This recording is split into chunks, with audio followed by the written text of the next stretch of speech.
짜장면 배달 참 짜장면을 먹으러 가면 어쩐가 몰라도 배달 음식으로 가면 분명히 접시처럼 생겼어요. 근데 이걸 떨어뜨렸는데 안 켜지네. 자, 멜라닌은 니은자죠. 그죠? 그래서 우리가 니은자 의자에 걸터 앉으면 편안하잖아요. 그리고 언제든지 벗어나려면 나가면 돼요. 거기다 다시 기억을 씌워버리면은 멜라민이 되는 겁니다. 탈출구가 없어요. 멜라민입니다. 멜라민.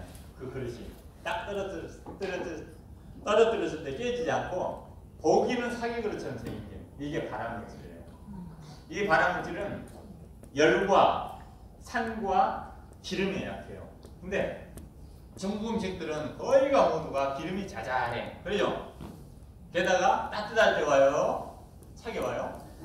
여러분들이 그게 하더라고요. 조금만 지체되면요 욕도 문제 나오니까. 게다가 식어갖고 오면은 그냥 가지고 가라고 해요. 그래서 뜨거운 상태에서 오게 돼요.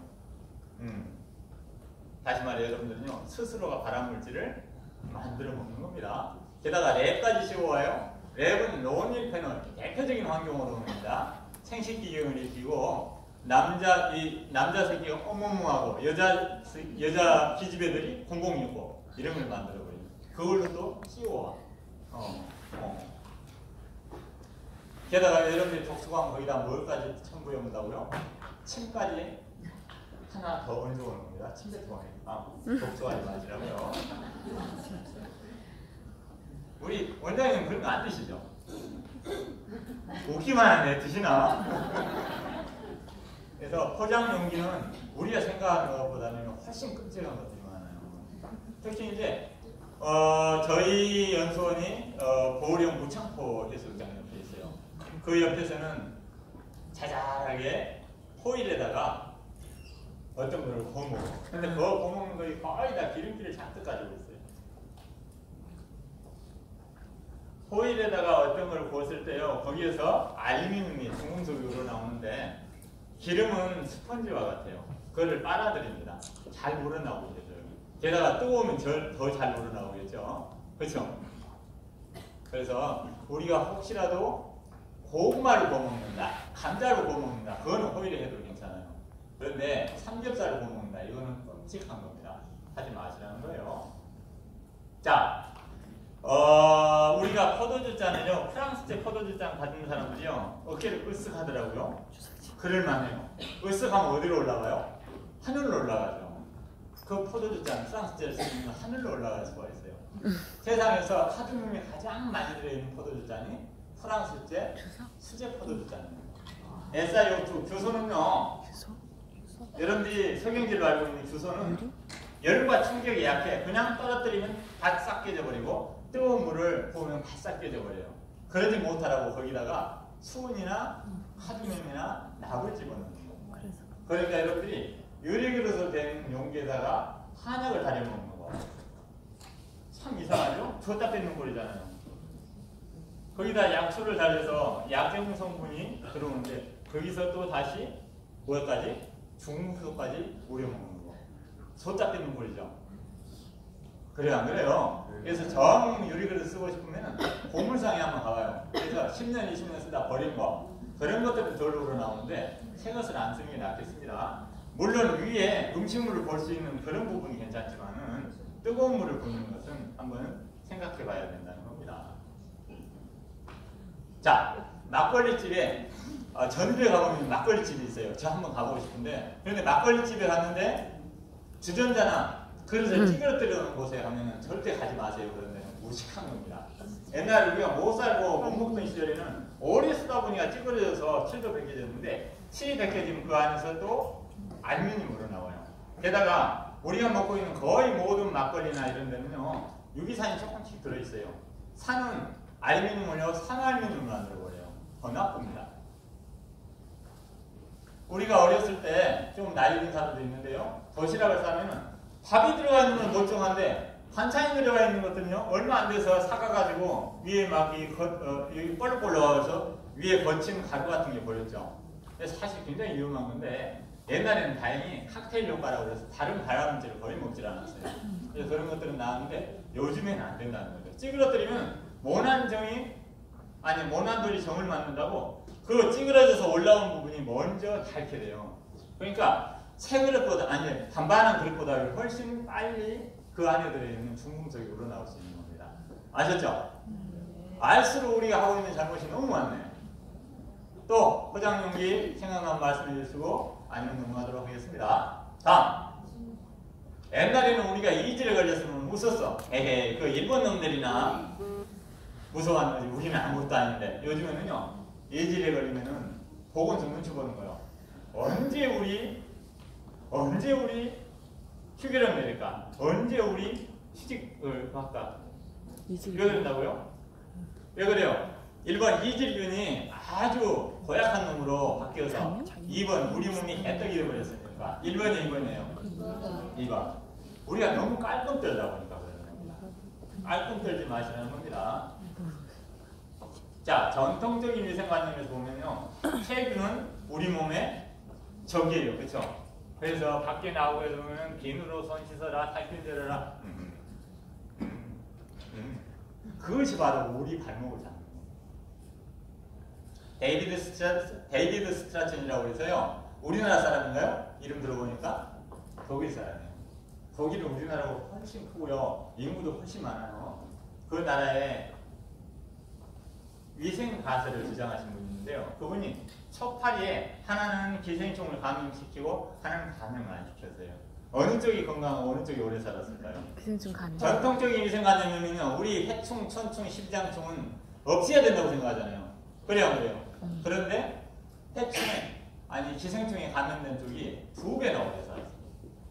그 말을 하니까요, 많은 사람들이 웃습니다. 헤헤이, 그거 초파리니까 그렇지 사람은 아니잖아. 그래서 사람에게 실험을 해봤어요.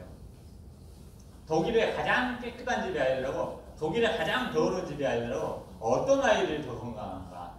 가장 깨끗한 집의 아이들, 여러분들 집의 아이들, 깔끔 떠는 집의 아이들, 가장 더러운 집의 아이들, 목장의 아이들. 목장의 아이들은 모든 세균을 다 경험하는 거예요. 게다가 짐승의 털에다 똥에다가, 게다가 여러분들의 우리 주변에서요, 꽃가루들은 어떤 시절에만 꽃이 피어요. 왜? 한번 농사지어 싹 베버리고 이렇게 하잖아요. 근데 목장은요, 시도 때도 없이 봄부터 가을까지 꽃이 핍니다. 꼭 여러분들이 생각하는 위생관념이라면 또 꽃가루 알레르기까지 괴롭힐 것 같잖아요. 그렇죠? 그런데 목장의 아이들 가운데 병든 아이들을 찾아보기에 힘들다는 거죠. 반면에 깔끔 떠는 집의 아이들은요, 건강한 아이들을 찾아보기가 힘들다는 겁니다. 그래서 깔끔 떨지 마세요. 조금 더 지저분하게. 청소는 한 달에 한 번 날짜 잡는다고. 목욕도 손님 오신다고 하고. 이렇게. 그래서 무좀을 없애는 가장 좋은 방법은요, 한 달만 발을 안 씻는 무좀을 없애려고 생각합니다.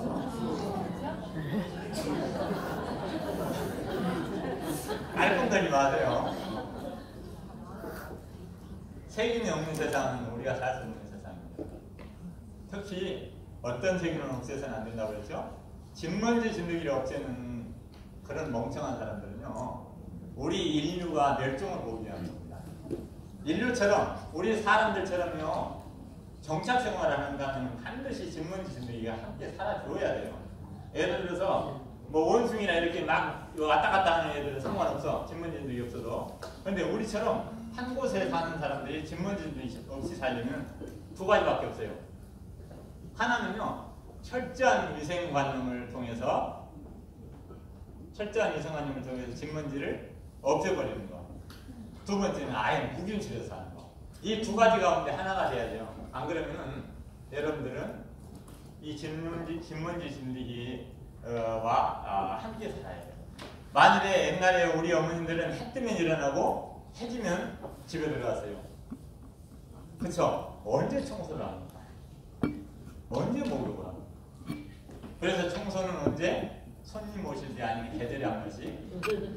목욕도 손님 오실 때 아니면 명절에 한 번씩. 그러니까 얼마나 많은 각질이 떨어지겠어요. 그렇죠? 지금 여러분들보다는 수십 배의 각질이 떨어졌을 겁니다. 게다가 청소를 한다 할지라도 진공청소기라나 빗자루를 쓰려야 되는데 이 빗자루가요, 몽둥이 빗자루가 돼버려. 하나 사가지고 10년, 20년 써버립니다. 그래요. 그러면 구석구석에 어마어마한 각질이 쌓일 수밖에 없겠죠. 그렇죠? 옛날에는 또 문도 작아서 밖으로 나가지도 않아. 그런데도 우리가 멸종하지 않으려면 만일에 직먼지 진드기 없었으면 눅눅한 곳에서 그게 곰팡이가 쓸어요. 곰팡이도군요. 끓여도 없어지지 않습니다. 태워야 돼요. 태우면 어디서 살라고? 집을 태우고. 끓이면 어디서 살라고? 그죠? 그래서 이 직먼지 진드기는 정말로 우리에게 소중한 존재입니다. 우리가 멸종하지 않고 한 곳에서 머물러 살 수 있었던 것은 바로 직먼지 진드기 돔이에요. 직먼지 진드기를 크게 확대해서 보면 무섭죠? 무섭지 않아요. 왜? 우리가 갖다 비밀어도요. 하나 먹어라 해도 우리 살아있는 살갗에는 관심이 없습니다. 살갗에서 죽어서 떨어져 온 나무 때라고 그러죠? 이런 걸 알지 이런 것만 먹고 살아요. 아셨죠? 근데 그것까지 없애려고. 오히려 없앨 게 아니라 11월 11일 쓸데없는 빼빼로데이 없애고요. 11월 11일은 직먼지 진드기를 기념하는 우리가 은혜를 왼수로 갚았구나. 참 미안하다. 아셨죠? 성이 낮아지는 성인 때문에 그렇죠. 옛날에는 암은 어른들에만, 고혈압은 어른들에만, 신장병은 어른들에만 걸렸어요. 그래서 이거를 성인병이라고 했습니다. 요즘에는 아이들도 암에, 아이들도 고혈압에, 아이들도 신장병에, 아이들이 어른 걸린 병을 다 앓고 있어요. 그렇죠? 어른들보다 더 많은 병, 아이들에게 척만증. 아이들이 걸리려고 폼만 잡으면 보행이 안 되죠. 목은 들어가고 등은 나오고 허리는 들어가고 엉덩이는 나오는 요즘 사람들이 말하는 S자라인 이걸요 척추 간성 곡선이라고 하는데 이거는 모든 젖먹이 증상 가운데 사람에게만 있어요. 원숭이도 침팬지도 지니고 있잖아요. 다시 말해 사람다운 사람이 되려면 이걸 지니고 있어야 되는데 이게 제대로 갖춰지기 전에 얼어버리는 거예요. 그러면 이게 왜 필요할까요? 목은 들어가고 등은 나오고 허리는 들어가고 엉덩이는 나오는 이게 왜 필요해요? 자, 우리 기침한 F 나갈 수 있는 F로 머리를 지켜주기 위해서 중력 때문에 우리의 머리는요 같은 크기의 짐승의 뇌보다 10만 배나 활성화되어 있어요. 10배도 아니고 100배도 아니고 10만 배나 활성화되어 있습니다. 작은 투기에도 굉장히 약해요. 그래서 물에다 끼워놨어요. 실제로요 우리 뇌는요 약간의 물 속에 떠 있는 겁니다. 그래서 그거를 지켜줘야 되는데 아직 이게 준비가 안 됐을 때 보행이라 인겨버려요. 그러면 옆에서 틀어지는 게 다시 말해 일자리가 돼버려. 틀어져야 되는데 목은 들어가고 허리는 들어가야 되는데 그러니까 보상작용으로 앞에서 봤을 때 반들려야 되는데 이게 틀어지는 겁니다. 척만증이 생긴 거예요. 그래서 요즘 아이들은요 학교에 가면 척만증 없는 아이들을 찾아오게 되는 거예요. 어른들보다 더 많은 거. 그래서 뭐가 사라져버렸다? 성인병이라는 이름이 사라져버린 겁니다.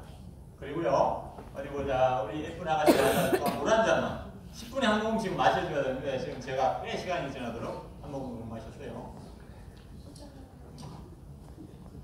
남이 마신 거 지금 누가 뭐 입맛인 것 같은데? 그래서 이제 지금은 성인병이라는 이름이 사라지고요 생활습관병이라는 이름으로 바뀐 거예요. 생활습관병 바꿔보면은 뒤집어 보면은 생활습관을 바꾸면은 우리의 삶의 버릇을 바꾸면요 병 걸리지 않고 살아갈 수 있다는 겁니다. 자, 우리는 병 드는 게 쉬울까요? 안 그러면은 건강하게 사는 게 더 쉬울까요? 병드는 게 어떻게? 병드는 게 쉽죠. 건강하게 사는 게 훨씬 쉬워요. 우리 몸은 내가 웬만한 잘못을 해도요 늘 바로잡아줘요.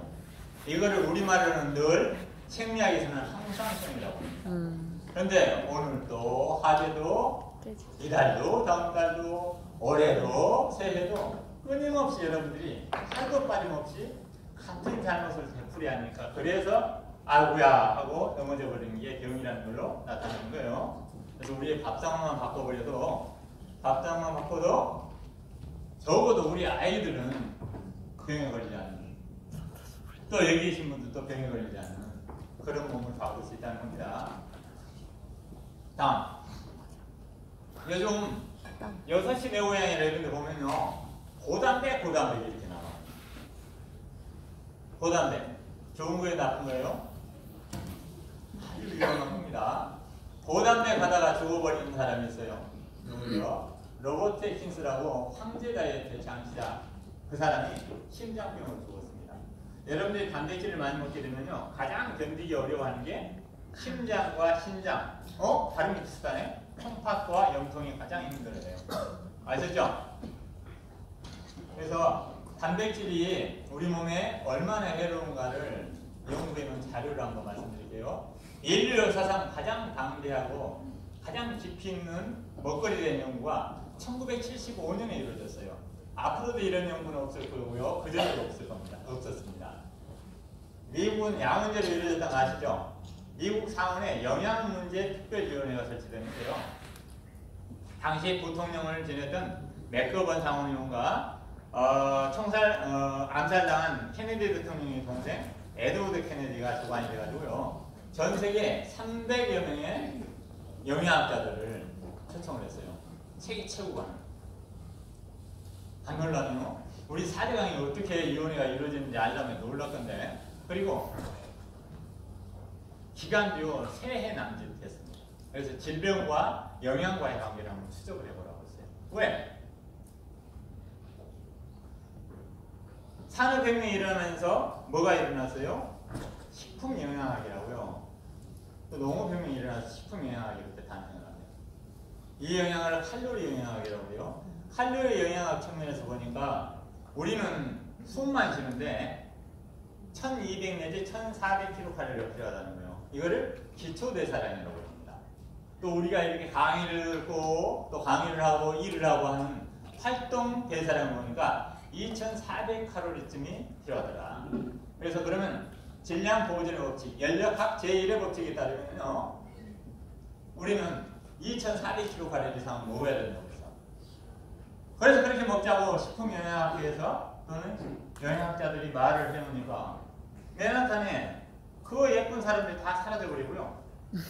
돼지식들만 굴러다니는 거예요.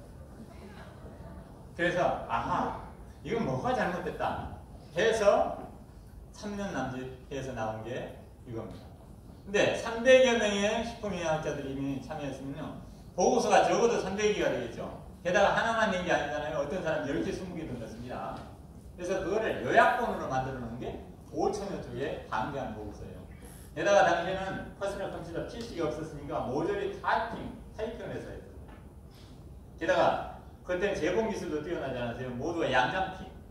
다시 말해서요, 이 보고서는 사람이 들 수도 없는 수레에 싣고 하는 이 5천여 쪽에 달하는 방대한 보고서를요, 3가지를 요약하면은 첫째, 저칼로리로 가야 된다. 이제는 더 이상 2400칼로리를 먹어서는 안 된다는 겁니다. 근데 왜 그런지를 설명을 안 해놨어요.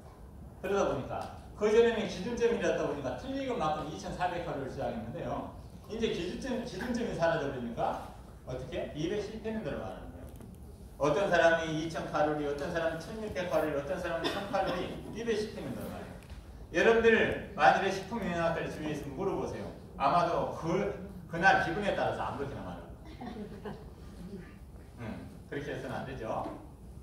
그래서 이게 잘못됐다는 것을 알려주는 게 바로 우리 건강이 아니네. 한국자연건강회라고 있어요. 그 건강의 모태가 되는 게 일본의 자연건강입니다. 그래서 그거를 이제 만드신 분이 서승조 선생님이시고 그 제자분 가운데 고다 박사님이라고 있어요. 세계 의사협회 회장까지 지내고 상하탑도 상도 수상하신 분인데 이분이 여기에 대해서 가르마를 타준 거예요. 연력학 제2의 법칙 또는 생체역학의 법칙 또는 엔트로피 법칙 또는 효소의 촉매작용. 효소의 촉매작용을 근거로 드니까 딱 질서가 잡힌 겁니다. 자, 우리가 에너지를 내기 위해서는요, 탄소 대사를 일으켜야 돼요. 그래서 우리가 먹고 있는 모든 물질에는 탄소가 들어있어요. C가 들어있어요. 이게 이산화탄소가 물로 바뀌면서 에너지를 내는 겁니다. 이때 실험실에서는 800도씨 열이 필요해요. 우리 몸은 800도씨에 노출되면 바로 타버리죠. 내 몸은 36.7도씨만 되면 이게 완전 연소가 나는 겁니다. 어떤 조건에서? 산소가 모자라지 않게끔 해주는 조건에서요. 그런데 안타깝게도요, 그러면 만약에 효소가요 완전하게 제고시를 한다면은 우리의 에너지 효율은 20배로 넘어요. 800을 36.7도로 나누면은 20배가 넘죠. 2400을 20으로 나누면 뭐가 돼요? 120kcal.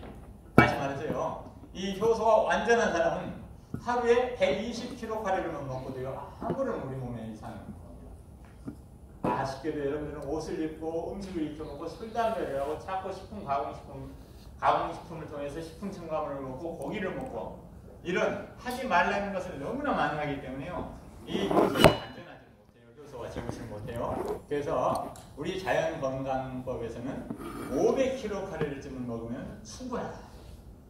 500kcal는 어느 정도 되느냐? 반 공기씩에서 채식을 완전 채식으로 하루에 2끼를 드시면 500kcal쯤 돼요. 여러분들 이 강의를 들으면서 속으로 그런 거예요. 아, 난 저것을 저렇게 먹고 살 수 있을까? 라고 생각하는 분이 있는데 자, 여러분들이 이 김재춘이를 스승으로 인정하면요 1리터의 눈물이라는 일본 영화를 한번 보세요. 인터넷에서 검색하면 나와요. 1리터의 눈물. 너무나 서러운 삶을, 너무나 안타까운 삶을 살았던 어떤 한 사람의 일대기를 조명한. 물론 거기에 나오는 주인공은 배우가 나왔지만요. 실제 주인공이요. 모리 미초라고 해서 피기병을 앓았던 사람입니다. 이 사람은 무려 14년 동안이나 아이가 태어나서 14살이 되면 뛰고 갈라야 하는 그죠? 14년 동안이나 하루에 녹즙 한 잔으로 살았습니다. 녹즙 한 잔은 칼로리를 보면 90kcal밖에 안 돼요. 120kcal도 안 되는 겁니다. 그런데 아이고 나는 녹즙 한 잔 먹었으니까 하고 자빠져 있는 게 아니라요. 전국 일주를 하면서 제발 저렇게 먹어라. 나봐라. 제발 저렇게 먹어라. 이렇게. 근데 전국 일주라고 그러니까 이 무태에 있는 우리나라 생각하면 안 돼요. 일본은요 섬으로 이루어져 있습니다. 게다가 우리나라는 일본이라는 섬이요 태평양의 바람을 걸러줘요. 일본의 바람은 굉장히 거칠어요. 게다가 지금은 뭐 초고속 열차 뭐지? 뭐 신간센이나 이런 것도 있지만 당시에 그런 것도 없었어요. 하물며 우리가 2끼를 반 그릇씩 먹고 이게 적다고 생각하면 안 되는 거예요. 김재준요 이 파랑파랑한 강의를 9시간을 하루에 한꺼번에 했습니다. 지난해 전국교육청에 갔더니요 7주 강의인데 제 강의가 6주째 있었어요. 가니까 한 30명밖에 안 돼요. 교육청에서 하는데. 그래서 제가 허탈해서 그랬어요. 아니 이런 사람 뭐하고 김대중이 불렀느냐 하니까 그러는 거예요. 학생들이 아니다 처음에는 꽉 찼다는 겁니다. 300~400명 됐대요. 그런데 의사 한의사가 강의하러 나오니까 다 떨어져 나가버리고요. 30~40명 남은 거예요. 그래가지고 학생들이 그러는 거예요. 왜 교수님을 먼저 초청하냐면요. 만약 교수님이 먼저 나왔으면 지금 한 500명, 600명 됐을 거 아니냐 이런 얘기예요. 아니나 다를까 7주째 가니까요. 한 80명이 와 있어. 거의 100명 가까이 80명이 와 있어. 그래가지고요. 제가 3시간 강의인데 한의사, 의사 강의까지 9시간 다 하라는 거지. 9시간 딱 하고 나오니까 그래요. 저한테 사람이 나오고. 물론 오늘은 마이크 쓰라고 그러니까 쓴대요. 저는요. 300이면 모아놓고 마이크를 안 씁니다. 목소리를 해요. 왜 그런다고요? 1번 목소리 자랑하려고 2번 여러분들 생각해서 1번이 2번이에요? 2번? 우리 소리에는 3가지 영역이 있어요. 하나는 들리는 소리, 2가지는 들리지 않는 소리가 있는데요. 파장이 너무 짧아서 고막을 지나가 버리는 이걸 고주파라고 합니다. 이 고주파는 우리 몸에 나빠요. 그런데 치명적인 만큼은 나쁘지 않습니다. 만일 치명적이라면요. 지금 여러분들의 고주파가 스카이라 FM에서도 수백 가지 군사위성, 통신위성 또 이 전자파까지 하면 어마어마한 고주파가 여러분들 몸에 쏘이는 겁니다. 그런데 여러분 안 미쳤잖아요. 안 미치니까 제 강의를 듣는 겁니다. 근데 저주파는 달라요. 저주파의 파자를 빼면 뭐가 돼요? 저주가 있는 거예요. 그래서 실제로 오늘 한번 경험을 해보실래요? 디스코텍에 가가지고 스피커 가까이 한번 계셔보세요. 또 스피커를 멀리 떨어져 있어보세요. 다음날 필요도가 완전히 달라요. 코끼리나 이런 애들은 저주파를 느끼는데 우리는 못 느껴. 근데 뭐가 못 느껴요?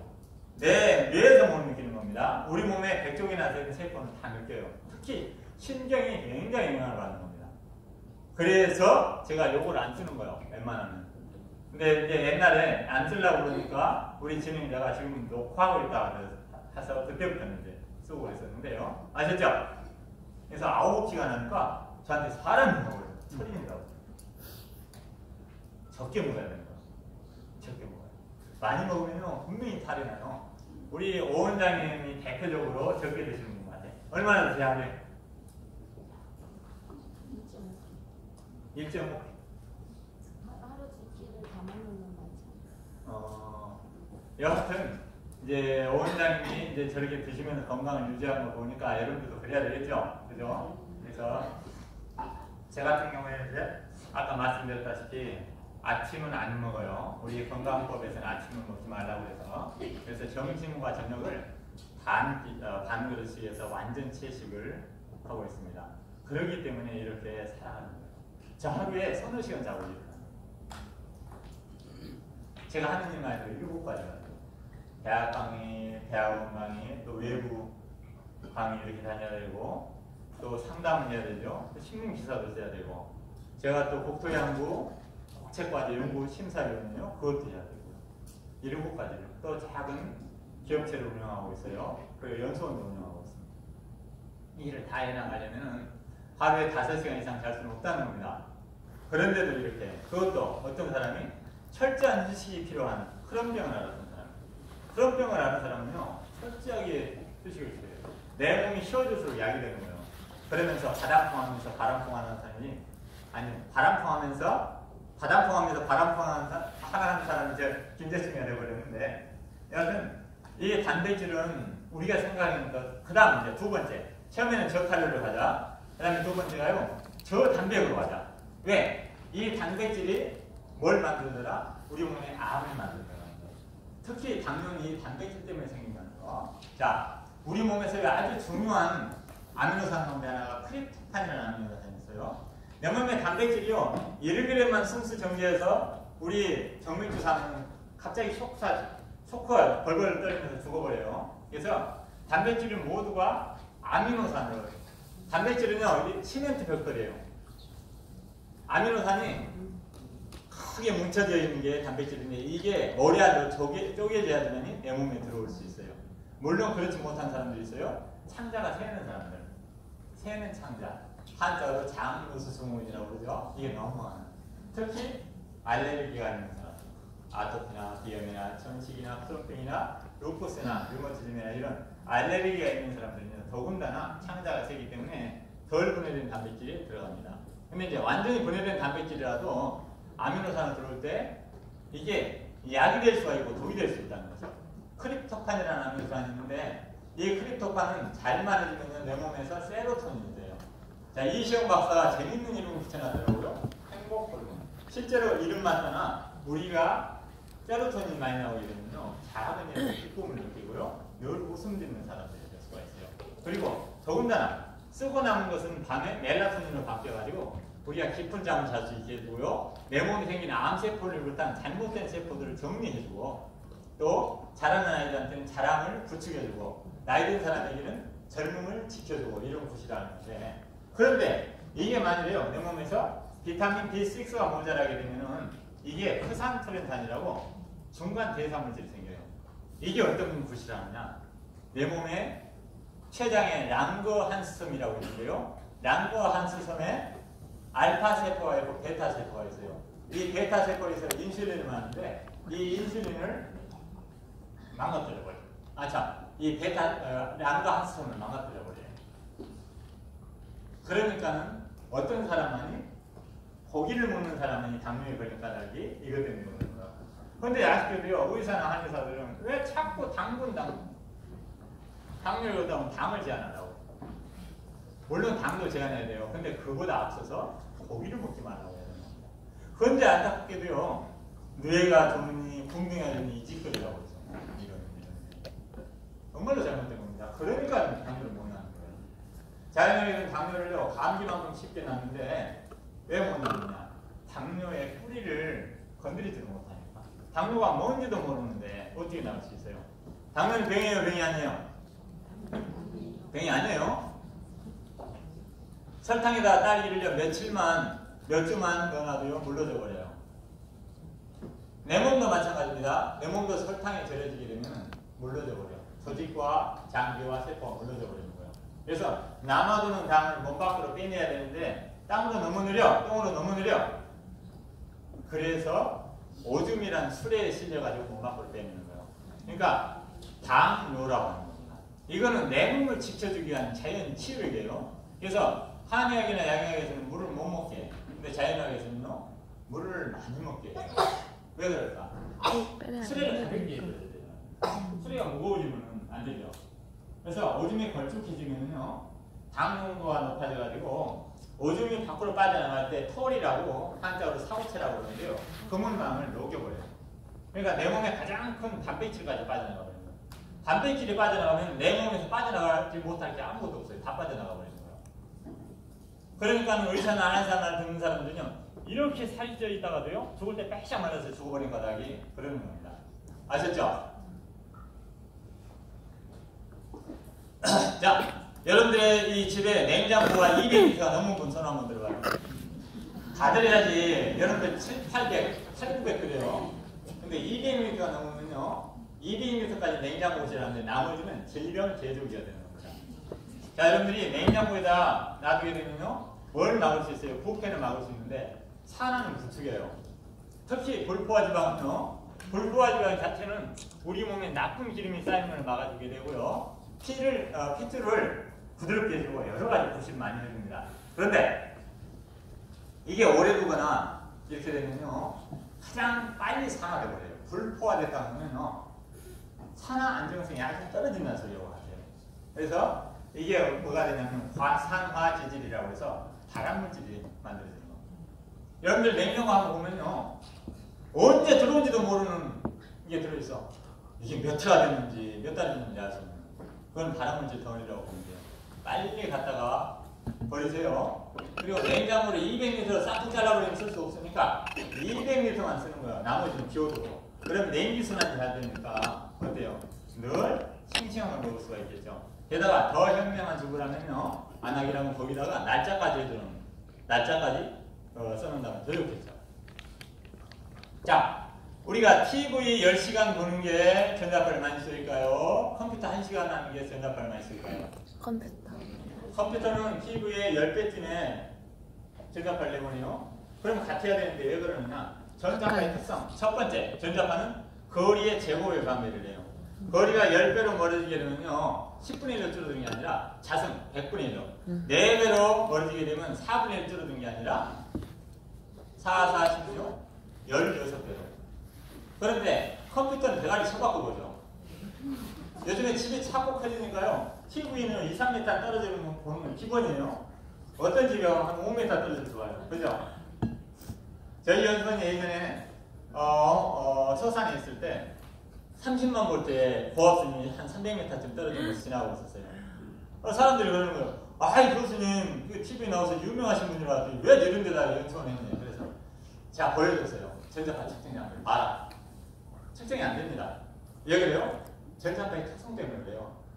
거리 제곱의 관계가 아니니까 오히려 방 안에 들어가면 전자파가 바로 나와버리는 거예요. 여러분들 방이 훨씬 전자파가 많이 나오는 겁니다. 생각보다 고압선은 그 기능이